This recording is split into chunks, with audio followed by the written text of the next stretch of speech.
High সবাইকে, আজকে অনেক দিন পর লং ভিডিও আপলোড করলাম। গত 10-15 দিনের জন্য আমি কাশ্মীর বেড়াতে গেছিলাম। ভেবেছিলাম বেশ কিছু সলিড ভিডিও আপলোড করব, কিন্তু ওইখানে গিয়ে নেটওয়ার্ক না থাকায় নতুন সিম কিনতে হয়েছিল। আর এত ঘোরাঘুরি করেছি যে এডিট করতেই পারিনি।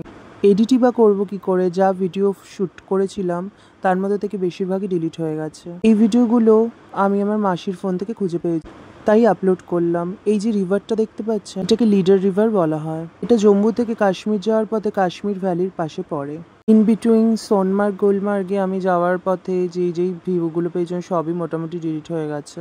এখানে যে বাড়িগুলো দেখতে পাওয়া যাচ্ছে এগুলো হচ্ছে কাশ্মীরি পণ্ডিতদের পরিত্যক্ত বাড়ি। হ্যাঁ, সেই কাশ্মীর পণ্ডিত দাদের উপর কাশ্মীর ফাইল মুভিটা হয়েছিল। এগুলো এখন ভেঙে চুরে কনস্ট্রাকশনের কাজ করে নতুন হোটেল বানানো হচ্ছে। কাশ্মীরি সৌন্দর্য কিন্তু একটা আলাদাই। এই সৌন্দর্যের জন্যই হয়তো কাশ্মীরকে বলা হয় পৃথিবীর স্বর্গ। কথাটা কিন্তু খুবই বাস্তব। যাই হোক, আজকের ভিডিওটা এই পর্যন্তই। ভালো লাগলে সাবস্ক্রাইব করে দেবেন, লাইক আর শেয়ার আর কমেন্ট করতে কিন্তু ভুলবেন না।